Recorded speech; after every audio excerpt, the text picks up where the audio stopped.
What's good, everyone? I hope everyone's week is going alright. This week's video is in the second installment to the fastest hands in boxing. If you haven't watched part 1, it will be in the description above. With that being said, let's start the video. Some of the fastest hands at super middleweight and light heavyweight that really flew under the radar. As Lacey underestimated Calzaghe's, okay, I slapped my way, Sheikah, in the fifth. And that stiff uppercut, there's a combination of the head by Calzaghe, and he smiles at Lacey as he this point in his hip pocket. Still, the best benchmark to show his speed was against Bernard Hopkins and Roy Jones Jr. Roy in his comeback run was still incredibly fast. His reflexes may have not been where it was before the Tarver fight, but the speed was. Clearly showed against Prince Badiajamu leading up to the Calzaghe fight. Roy's punches are much more flashy and much more powerful. But, unless he really... one punch at a time and Calzaghe throws 6. And that's what I'm saying, and I don't know if he's ever fought anybody like this. Calzaghe is not just, he's a big man. It's very, very difficult to just take punches from a tall down like that. Calzaghe showboating in the center of the ring. I think he really didn't start getting appreciated till way after he had retired, which personally I didn't really appreciate his skills till a good 3 to 4 years after he had retired. I was in the 9th grade upon the Jones fight and retirement. I was emotionally invested in Roy's comeback as I never had the opportunity to watch him at his peak as I began following this sport in 2006. Not missing a single fight in his comeback run, I was 100% certain Joe had no chance, and it was looking like that, but a fighter like him that has gone undefeated for so long, they know how to make many fine-tuned adjustments on the fly, and this led to a brilliant performance by Joe. I put Joe and Ward in the same boat here, both guys I didn't appreciate at a certain point. When Ward was going through the Super 6 and wrapped up, I was thinking to myself, man, Joe would clean this era out after watching his fights and gaining an appreciation. Now fast forward, when Ward went on his hiatus, then made his 2015 comeback, I had to study his fights frame by frame for my boxing skills series, and I started to appreciate him more as a fighter. And just like before, I was thinking with the current landscape at 168 around 2015, I was thinking once again, man, Ward would clean this weight class out. However, unlike Joe, I was still able to watch the latest Ward fight and appreciate his skills as a fighter. By way of father and uncle, his boxing pedigree and heritage is spectacular. From St. Louis, Missouri, the reigning, defending, undisputed welterweight champion of the world, Cory, the next generation Spinks. Cory Spinks, son of the undisputed heavyweight champion Leon Spinks, is an incredibly underrated fighter with an underrated boxing ability. In his prime, he was incredibly fast, he was slept on by many, and as a wild card, he earned a shot, became champ, and as a massive underdog, became the undisputed welterweight champion, defeating Ricardo Mayorga in 2003.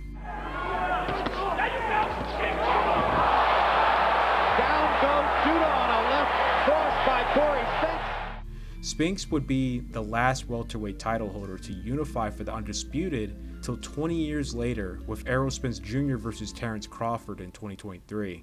Insane, and it sucks that Cory falls through the cracks of boxing history. In 2007, we really saw how fast he was when matched up against Jermaine Taylor for the middleweight title. It was a highly contested bout due to its pacing. It was a strange fight to score, with Taylor to win by split decision, which is insane because Spinks, the former welterweight champion, fell just short of being on the short list of legitimate welterweight champions, not title holders, to become the legitimate middleweight champion. It's the hand speed. Cory Spinks proving, despite holding the IBF title, he's real world class here. 1 or 2 doubts about whether he could legitimately win this unification. Was he talented enough? At the moment, the answer is absolutely yes. Louis, Missouri, the undisputed heavyweight champion of the world, Cory, the next Generation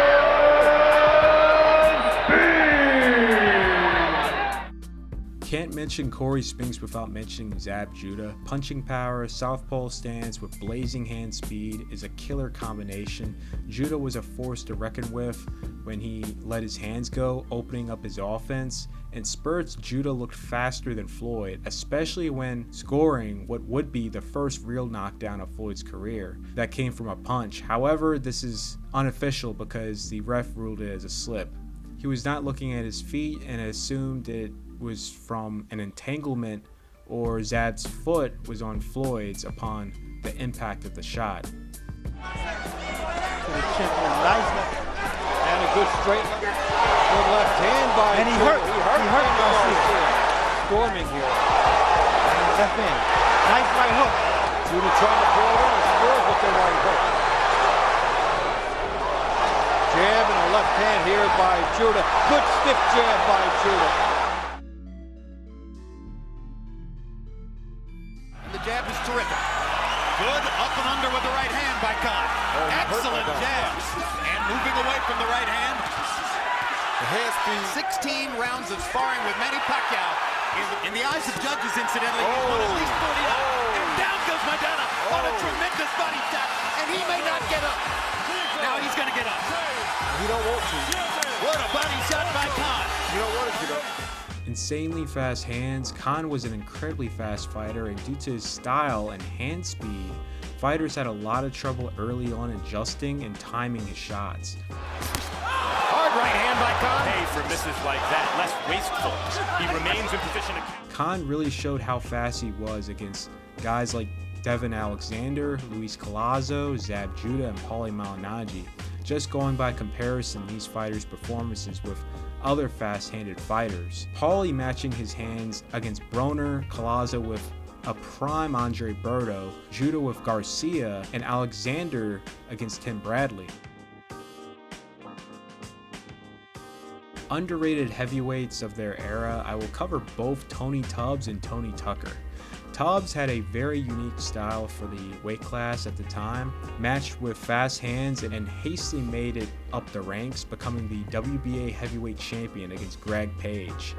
He would fight numerous world-class fighters in his long career, from Tim Witherspoon, Mike Tyson, Terrell Biggs, Orland Norris, Riddick Bowe, and many more before retiring in 2006 at the age of 48, after topping his career off with a 5-fight win streak, one of those being against undefeated prospect 18-0 Brian Minto. Tubbs was 46 years old at the time, after making his pro debut in 1980. Definitely a missed opportunity having both Tonys fight each other at their peak. Tony Tucker, incredibly underrated heavyweight from that era, won gold in the Pan American Games in 1979. He would go pro in 1980 and stack up 33 fights before becoming IBF champion against James Buster Douglas. He would be one of the very few people to go to distance against a prime Mike Tyson. Like Tubbs, he would stack up a fine resume, a win against Orland Norris, Oliver McCall, went 12 with Lennox Lewis, fell short from regaining the title against Bruce Seldom. After a great back and forth action from the two, Tucker was forced to retire from his stool due to swelling from the eye. Official judges only had Seldom up by 1 round, coming to the 8th round. Some of the fastest hands I've seen in this sport.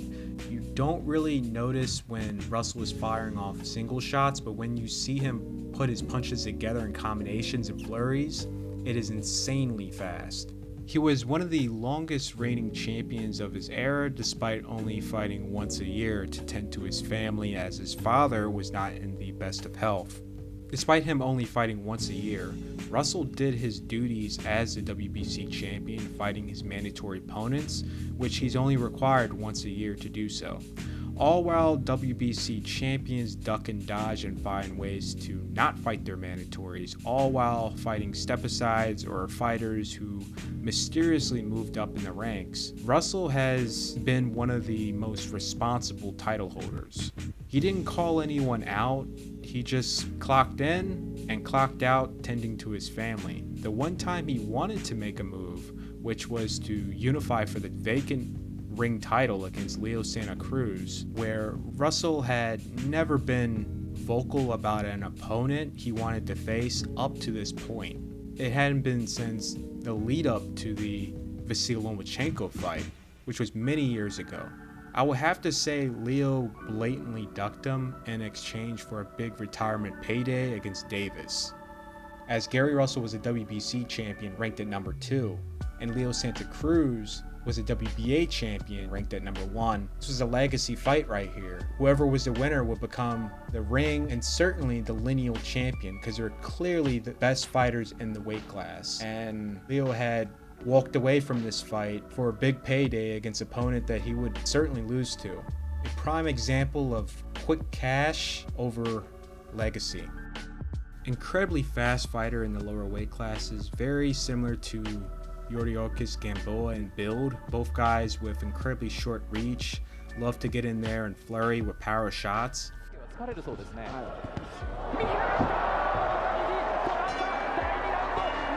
Only difference was Yaegashi had a bit better base and kept his chin more secure when doing so, or in any situation, which he got knocked down astronomically less compared to Gamboa. Yaegashi was one of the kings of the lower weight classes in the 2010s. WBA champ at straw, fell short unifying for the WBC before moving up and becoming WBC ring and lineal champ at flyweight. In a legacy bout, he would get dethroned by Roman Gonzalez, move up and became champ at light fly before getting dethroned. Se enfrascan de tú a tú la izquierda y derecha del japonés, la mejor parte se la...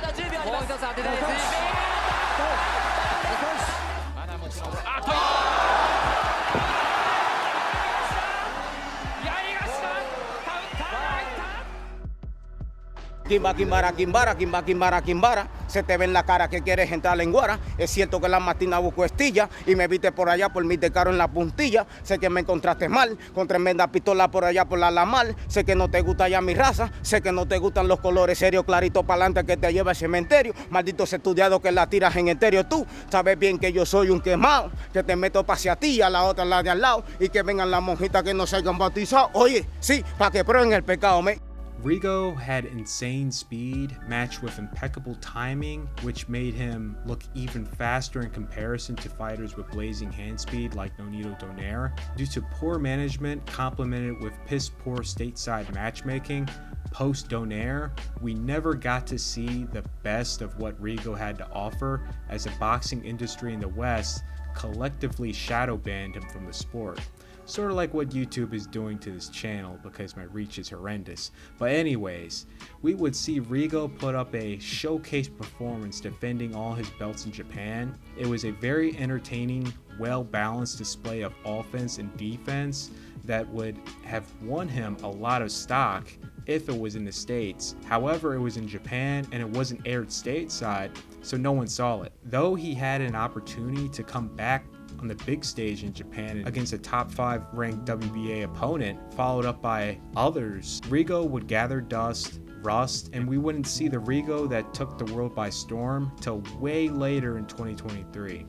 Even in his 40s, Rigo is still looking fresh. Currently on a 3-win knockout streak and currently the WBC International Bantamweight Champion at the age of 44.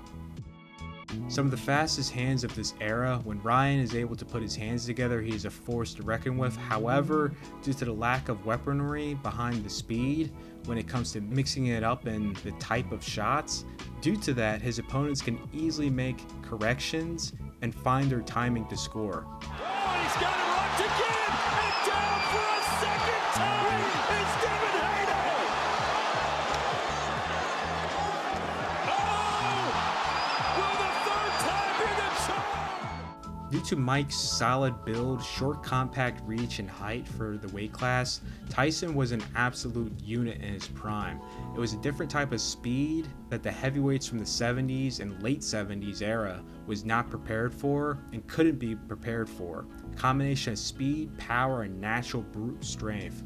I would say the equivalent from another sport like football, he will be like a guy like MJD, Maurice Jones-Drew. An uppercut to the head, and Burbick is down.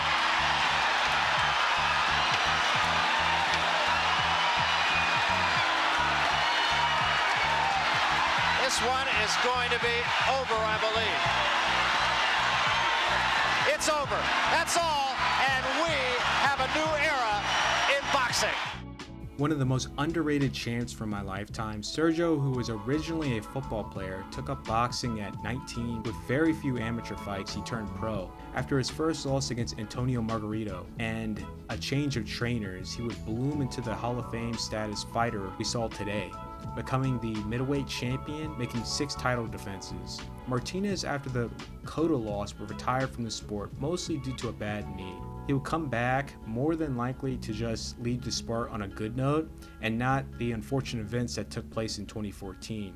He will have 6 fights from 2020 to 2023 before leaving the sport. Terry Norris, absolutely ferocious fighter in his prime, combination of power, speed. He was a handful to deal with. Terry always threw with the intentions of putting his opponent away. In his first reign as champ, he would make 10 title defenses of the crown. He would regain the title in his rematch against Simon Brown. However, due to a string of bad luck, he will be caught in an awful trilogy against Luis Santana, a guy who he could have easily beaten. However, due to his rabid animal-like style, it led him to 2 straight disqualifications when he had full momentum to get the win. Luckily, this trilogy was only 8 to 9 months apart, and Norris was able to defeat Santana in the 3rd fight to finally move on with his career to unify for the IBF title and make 6 title defenses before being dethroned. Norris would retire a year later with the record of 47 wins, 9 losses, 31 knockouts. He will be inducted into the Hall of Fame in 2005. Pound for pound, one of the fastest and hardest punching fighters in boxing history, blazing hand speed matched with that one-punch knockout power. Hamed was the full package. He will make 15 defenses of the title, unifying for the IBF and WBC as well as the lineal. Hamed was such a big name that despite having his loyalty with the WBO organization, he was a clear cash cow of that weight class, to where the WBC and IBF had to play ball and allow their champs to unify against Hamed, which was a rare precedent because they did not recognize the WBO and will in fact strip the fighter if they chose to fight a WBO champ, or that WBO champ were to have won and they chose to keep the WBO title, just like what happened with Darius Mikuszewski when he beat Virgil Hill. WBA, on the other hand, refused to play ball and recognize the WBO champ Hamed. So when it came to Wilfredo Vazquez, who was a lineal and WBA featherweight champion, Vazquez was stripped of the WBA title when he announced he would fight Hamed. Hamed would deliver big, having one of the best US and HBO boxing debuts a foreign prize fighter can ask for. This would turn him into one of the most paid fighters in boxing and the most paid in the lighter weight classes. Hamed's biggest kryptonite is the loss of rhythm and confidence. His style, which is so unique and unorthodox, yet to have high confidence and mental strength, because one mistake or falling through half-heartedly can lead to absolute failure. You can get hurt really bad. Despite the overlooked effort, Barrera was able to time and take him off his rhythm to win the fight. Hamed would win his next fight by a landslide, but the confidence and mental was not there, resulting in him to not fully develop his rhythm in the fight, making it a lackluster show. Hamed would make the wise decision and retire from the sport with 36 wins, 31 knockouts with 1 loss.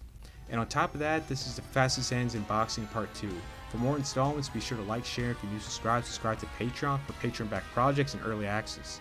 I'm Wolfus Honcho, and I'm out.